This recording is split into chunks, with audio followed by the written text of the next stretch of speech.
खुद तो आशीष पाओगे ही, दूसरों को भी आशीषित करोगे। खुद तो खाओगे भी, दूसरों को भी खिलाओगे। आमीन। ऊंचा तो बरकत आपकी। अय्यूब की पुस्तक 1 उसकी 1 से 12। अय्यूब, ऊज देश में अय्यूब नामक एक पुरुष था। वह खरा, सीधा और परमेश्वर का भय मानता और बुराई से दूर रहता था। अपने पड़ोसी को बोलो, इस धरती के ऊपर इत्तेफाक से कुछ नहीं होता। बोलो फिर से अपने पड़ोसी को, कुछ नहीं होता इत्तेफाक से। याकूब की पत्नी जब जल्दी मर गई तो जो उनको जानते नहीं होंगे वो क्या बोलते होंगे? ओ यहोवा को मानने वाली याकूब की पत्नी जल्दी मर गई।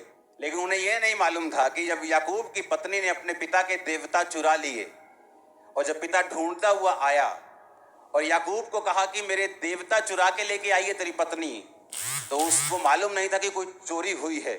तो उसके मुंह से क्या निकला था? क्या निकला था? उसने कहा था, जिसके पास तेरे गृह देवता मिलेंगे वो जीवित नहीं बचेगा। एक कर्ज रिलीज हुआ याकूब के मुंह से और वो कर्ज उसको लगा और वो जवानी में मर गई। जब बच्चा जन्मने वाली थी तो बच्चे को जन्म देते थे, बाइबल कहती वो दूहर गई, पेन ज्यादा हुई और बच्चा जन्मते जन्मते वो मर गई। और बच्चे को नाम क्या दे रही थी? वो क्या दे रही थी? क्या नाम दे रही थी? उसने कहा इसका नाम बेनोनी, यानी दुखों का, सौरों का बेटा हो, दुखों का पुत्र होगा, क्योंकि मैं इसको जन्म देते देते मर गई हूं। याकूब की एंट्री हुई। उसने कहा क्या नाम रखा?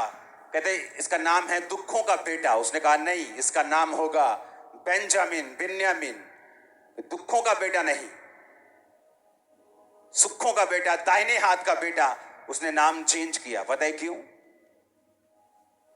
अगर शैतान, आपको मालूम है कि वो चुराने, घात करने और नष्ट करने के लिए तैयार है। आपको उसका टारगेट मालूम हो गया कि शैतान का टारगेट है मेरी लाइफ में घात करना, नष्ट करना और चुराना। हर अच्छी चीज को वो चुराना चाहता है, घात करना चाहता है, नष्ट करना चाहता है। और उसके पास चुराने का कोई भी तरीका नहीं है जब तक वो आपको बाइबल के खिलाफ ना चलाए। जब तक आप बाइबल के बीच से चलेंगे, शैतान ना तो चुरा सकता है, ना घात कर सकता है, ना नष्ट कर सकता है। और शैतान को मालूम है अगर मुझे घात करना है, मुझे नष्ट करना है, मुझे चुराना है, तो मुझे इस औरत को, इस ब्रदर को इस वचन से बाहर लेके जाना पड़ेगा जहां मैं इसकी लाइफ में चुरा सकूं, घात कर सकूं और नष्ट कर सकूं। मूसा नाम किसने दिया था? फिरौन की बेटी ने, हाँ या ना? मूसे का नाम का मतलब था जल से निकाला हुआ। और अगर आप ध्यान से मूसा की लाइफ को स्टडी करेंगे तो मूसा की परीक्षा, जिसके कारण वो कनान देश में एंटर नहीं कर सका और प्रभु उससे नाराज हो गए, तो वो भी जल के पास था जहां परमेश्वर ने कहा था होंठों को खोल और बोल कि जल निकले इन पहाड़ों से। लेकिन उसने पिछली तरह की बार सोटी मारी, जल से निकला हुआ जल में ही फंस गया, क्योंकि उसके नाम में ये सारी प्रॉब्लम थी। अय्यूब, इब्रानी भाषा का 347वां शब्द। अय्यूब का मतलब है हेटेड, यानी एक ऐसा व्यक्ति जिससे नफरत की जाएगी। अय्यूब का नाम ये नहीं मालूम उसके माता पिता ने कब रखा, लेकिन बाइबल ये बयान करती है कि अय्यूब एक धर्मी, उस वचन को पढ़ेंगे, खरा, सीधा, परमेश्वर का भय मानने वाला और बुराई से दूर रहने वाला बंदा था। तो वो कौन था? खरा। खरा का मतलब होता है कंप्लीटली परफेक्ट। इसे परफेक्ट आदमी बोलते हैं जो गलती नहीं करता। खरा, परफेक्ट, कंप्लीट परफेक्ट आदमी। जीसस क्राइस्ट जैसे थे, पौलुस, पतरस जैसे चलते थे अच्छी तरह। जीसस तो सबसे ऊपर थे, लेकिन चेले भी बहुत अच्छी तरह चले। खरा, सीधा, परमेश्वर का भय मानता और बुराई से दूर रहता था। अय्यूब के जीवन में बरकत थी और बाइबल कहती है पूर्वी देशों में वो सबसे बड़ा हो गया। उसके इतने हजार भेड़ बकरियां, सुनेंगे आगे क्या, 7,000 भेड़ बकरियां।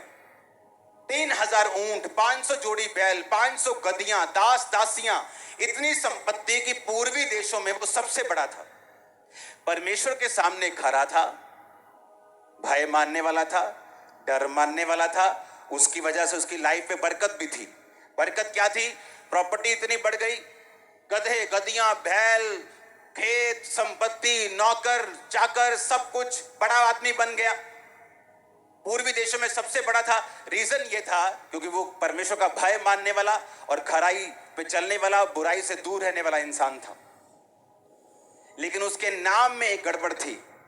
उसके नाम का मतलब था हेटेड, ऐसा व्यक्ति जिससे नफरत की जाए।